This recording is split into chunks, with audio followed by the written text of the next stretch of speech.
सल्ला करतील. खरोखर शासनाच्या वतीनं आमचे सल्लागार झालेले आहेत, ॲडव्होकेट झालेले आहेत. आमचे परममित्र नितीनजी गायकवाड कोण डॉक्टर होते, कोण वकील होते.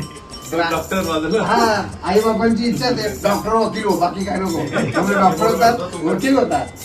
खरोखरच आम्हाला मित्रमंडळीला खूप आनंद झालेला आहे आणि आम्ही शासकीय आणि कायदेशीर सल्ला आता हक्काने घेऊ शकतो असे आमचे परममित्र नितीनजी गायकवाड यांना. आणि ते हे झाले त्याच्यामध्ये वैदिक साहेबांचा खूप मोठा वाटा आहे. हा, कारण मेन जरी ते आता जगाला सल्ले देणार असतील पण वैदिक साहेबांचा त्याला गेलेला सल्ला अतिशय महत्त्वाचा होता. आणि त्यामुळे आमचे मित्र ज्यांना आम्ही मोफत सल्ले असं नाव दिलं. मोफत नाव पण मोफत होतं आणि सल्ले मोफत होते.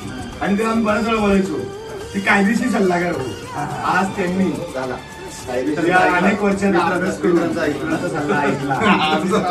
सल्ला ऐकला आणि ते प्रोफेशनल आज दिसतायत मला कायदेशीर. आणि त्यांनी रिटर्न दिलं आम्हाला की जसं तुम्ही बोलत होता यथोचित त्यांचा आम्ही सत्कार करतोय पुष्पगुच्छ देऊन. आणि पुढील कारकीर्द वकिली म्हणून त्यांनी पूर्ण करावी आणि जसं साथ दिलेलीच आहे, कुटुंबाकडून साथ आहे, मित्रांकडून आमच्या त्यांना शुभेच्छा आहे की पुढील कारकिर्दीत संघटनेसाठी त्यांनी ज्येष्ठ सल्लागार, मोफत सल्लागार ॲडव्होकेट नितीन केशव शेठ गायकवाड यांचा आम्ही खूप खूप बाप हे वकिलाचा बाप मध्ये ते आहेत आमच्या ठाणमध्ये. आणि संचालिका गायकवाड मॅडम यांना सुद्धा आम्ही विनंती करू की प्रोफेशनल काम करायला सांगा. जसं मगाशी सल्ला दिला मी, असे सल्ले चालू ठेवा तर त्यांचं काम पुढे चालू राहील. आणि तुमच्यावर बघून खरोखर वाटतं मन प्रसन्न, खरोखर काळजीचा सल्ला करा. इम्प्रेशन खूप चांगलं पडतं.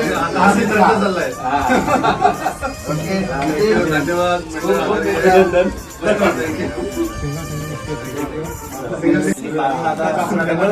आमचे मित्र नितीनजी गायकवाड, ॲडव्होकेट नितीनजी गायकवाड त्यांचे सुपुत्र भावेश नितीन गायकवाड एक गुणवंत विद्यार्थी आहे.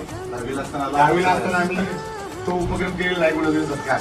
आणि योगायोगाला दुग्ध शंकर असतो तसे ते इंजिनिअरिंग डिग्री पूर्ण केली सिव्हिलची.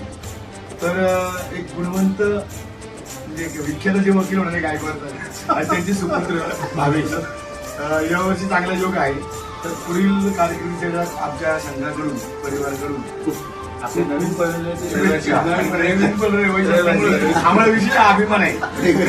आम्ही सल्ला तुमच्यात आले, सोसायटी आमचे झाले, सोसायटी थांबवायला.